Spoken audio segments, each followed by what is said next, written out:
Hey, what is going on guys, Pagani Gaming here and welcome to round 3 of W2W racing. We are in the GR4 Lexus and as you can see we've refreshed the livery just a little bit, done by the man in front of us in the yellow 86, hammy to the bone. Me and him had a bit of a discussion on how we could make the livery just look a little bit more better. We thought we couldn't get it done. Livery looked pretty good as is, but we decided to change the finish on the blue for the GR4 and then change the finish on the orange and the blue for the GR3 version. And it's turned out really well for the car, and it really makes it stand out now compared to the other cars. Since some of the other cars have some really bright colours, we thought we might take that little step further and add a bit of a chrome finish to the car. But back to the race now, and we've qualified in 9th position, and if that doesn't show anything about how bad this car is on this track, then I don't know what does. The Lexus did feel really uncomfortable on this track. I thought Dragon Trail on the first round was pretty bad. This track is on a whole nother level of bad compared to Dragon Trail. But we've moved up into 5th position here, making some quick moves on a couple of corners. We're known to be making those aggressive moves in the early half of the race, just because there's a lot of cars in such a close pack, so it's easy to get those positions. We're on the inside of Antichrist here, who's in the Aston Martin. We're going to tuck in behind him. We're going to tuck in behind Tankmaster in the BMW as we pass Antichrist. Coming through this section here, dirty air, as the car in front of you is like sort of in the toe. Was a massive problem here. If you try to take that line in the same way where you didn't have someone in front of you bring some dirty air, you would have gone wide or washed out off track and would not have ended well. But we go on the inside of Tankmaster there as he's run a little bit wide, entering that downhill apex, putting himself up into 3rd. Later on, lap 3, we moved down into 5th and we had to serve a penalty. We're going to pass MRPD on the inside there in the 286. That's a pretty gutless car compared to the Lexus.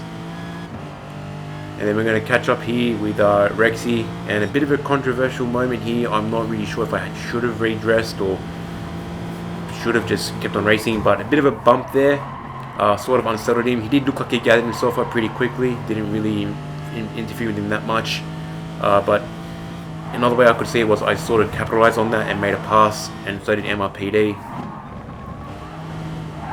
A little bit further on now, Tankmaster has gone off wide and into the wall. That was a race ending moment for him, unfortunately, putting ourselves up into 3rd and having a pretty good first race as we crossed the line in 3rd place.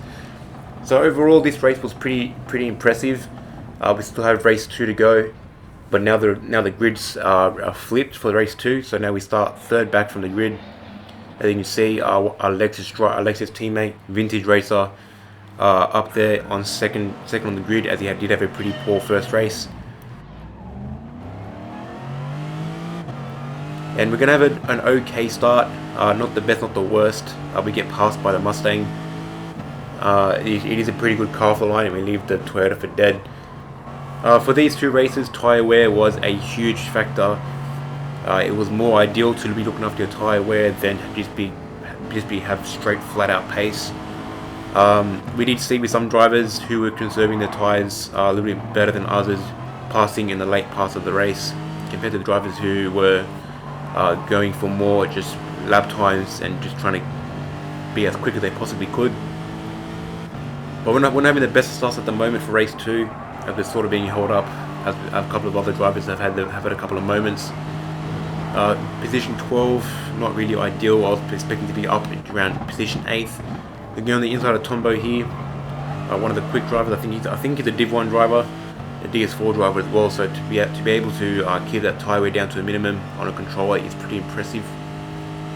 We're going to be tucking behind Hammy here, a livery maker for a lot of my cars. He's going to be making a couple of more liveries for some series I'm going to be introducing to the channel very soon. Speaking of introducing things to the channel, I know in one of my recent videos I talked about bringing my Corvette, my project car, into the channel, and I've sort of evaluated that, and there is a bit of good and bad news. The good news is it will be coming to the channel. The bad news is not as often as I would like it to. So as we're going to be working on this car, I don't work on this car by myself. I work on it with my dad as well. And to put it lightly, my dad's not the type to enjoy a camera or a phone being shown everywhere, all over the place whilst we're working on something. So I think it's just easier to completely discard like doing a build on the car, or trying to fix or repair or replace something with the Corvette.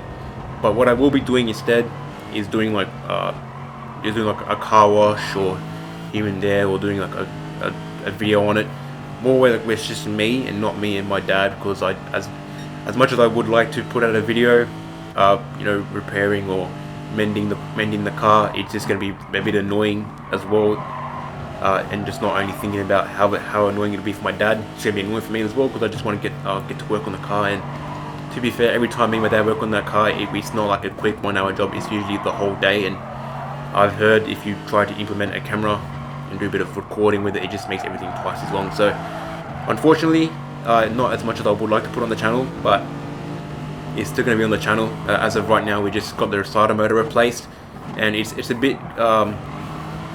bit worrying to know that that car now starts up quicker than any other car outside that house. Starts up quicker than my own car, so that's a bit disheartening. But back to the race now. Nearing the end of lap 5 here, nearing the end of lap 2 here, we've done pretty well. We've moved up into position 5. We've got a couple of drivers up ahead with a penalty. There's the Antichrist there and Aston Martin having a penalty to burn, and I think he's going to burn it here on this lap here. If you don't burn it on the lap you retain that penalty, you end up getting a penalty from the steward in the league. So he's burnt it there, and that's closed the gap for 4th now.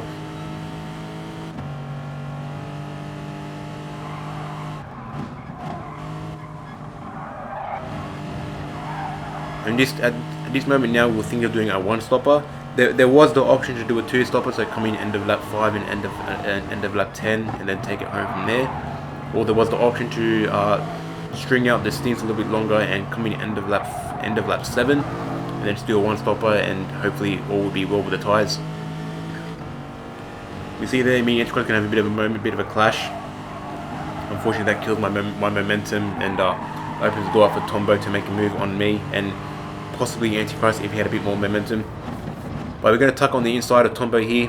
I'll take that position back, and unfortunately I had a pretty poor exit by doing that, and he had a pretty good exit speed, so he was able to hit me up from behind and give me a bit of boost coming out of that corner.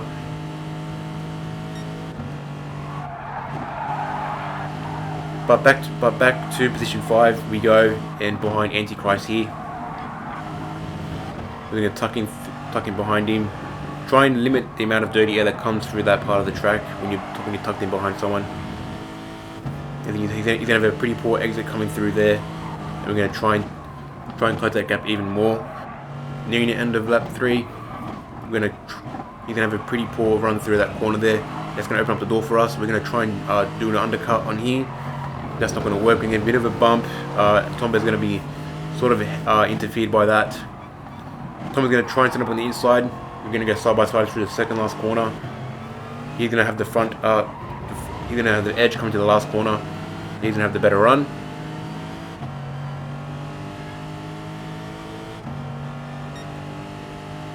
Starting lap 4 now, and we're doing pretty well here.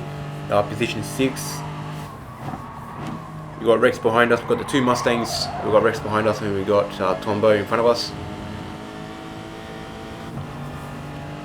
And Tombo was all over Antichrist here, but unfortunately a bit too much, and the seas parted way for us, and for us, Rex and MRPD. Unfortunately, a bit of an unfortunate moment there between Antichrist and Tombo. We moved up into 4th position here, so we're pretty good. So we're doing pretty well in position wise.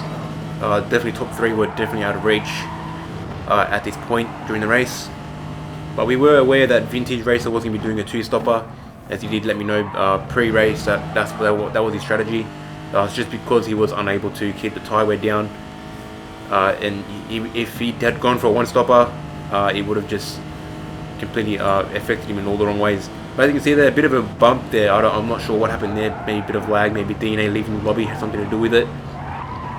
I looked back at the replay, and just to make sure it wasn't me, I had full throttle input, no braking input at all. I'm not as again. I'm not even Rex knows what happened there. Just a bit of lag, but I'm gonna take it and run away with it.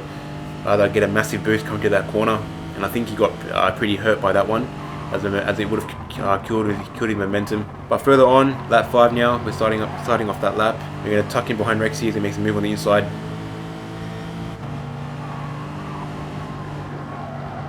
Still got MRPD behind us in 86. That car is an absolute bullet around this track.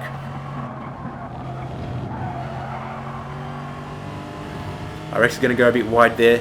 We're going to go on the inside, take that as an advantage to try and make a move on the inside, and we do so. MRPD probably move of the race, going on the inside of Rex and then go on the outside of me. Unfortunately for him, with the 86 it's pretty gutless, so it didn't take much effort for me to come back around the inside. Again, me and him have a pretty good race for this whole round. Race 1 and race 2, me and him had pretty good battles. So massive props to him for a really good race and keeping it clean. Starting lap 7 now, and a bit of a reminder here for some of the drivers who are new to the whole wheel-to-wheel thing. When exiting the pits, you want to be mindful to not hinder other drivers who are already racing. So as you can see, as you saw there, Tank Master sort of cutting the penalty line there. I did have to take an evasive move, sort of adjust my racing line and my braking input, my steering input. It's not what you want to see. If something like that were to happen, you want to keep within the pit exit lane until the drivers have gone past. By end of lap 7, we've gone to the pits, and you can see here a pretty good example of what I mean. We're going to stay in the lines here, as we got Tombo. We're going to try and stay up on the inside of that corner, and it's a pretty hard corner to judge. I did try my best to. It wasn't as much contact, but I've still tried my best to stay out of his way. And again, a bit of a moment there. I don't believe that was him just being a bit pissed off. I genuinely think he was just missing his breaking point, being a bit too aggressive.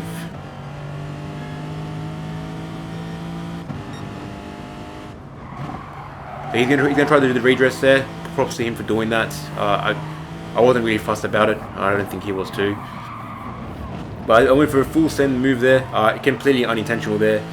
I just wasn't expecting for him to break that early. The fact that I had new tyres and he had pretty old worn tyres is the difference between me getting an edge on the braking zone. So I gave him the position back because I feel like I startled him for a little bit there and had to make him change his racing line, so I gave him the position back there. But we're going to tuck in behind him to start lap 9. As we come across the pits into position 7. We're going to stick on up on the inside here. Going to try and make a move, stick it up on the inside, hold that inside line, and then drag the car back out onto the outside. And then we're gonna have Tombo behind us here, thinking of making a move. With 5 to the rear for the brake bias, it's pretty hard to keep the Lexus in a straight line under braking. But end of lap 9 here, starting lap 10. We're gonna have Hammy to the bone, our livery maker. Slowly closing the gap on us from here to the end of the race. It was pretty good for me and him to race. Two completely different cars. The GT86 is more of a corners car and has no top speed at all. The Lexus is somewhere in the middle, but probably edging more towards just straight line power. It's somewhat half decent in the corners if you can get it right, but again, it's just got a lot more power compared to the 86. For example, even if the 86 is in the Lexus slipstream, the Lexus is still going to be pulling away on the straight. That's how weak the 86 is compared to the Lexus when it comes to straight line power. But me and him had a pretty good race here. Again, for the whole 4 laps, he was slowly closing the gap, just purely based on the fact that he had better tyre wear. But to summarise, race 2, finished 4th. So a 3rd and a 4th on a track in a car that we didn't think was going to perform all that well. Again, it was a pretty outstanding result. If you guys enjoyed the video, be sure to leave a like, comment down below, subscribe to the channel if you're new. And with that being said, guys, I shall catch you in the next one.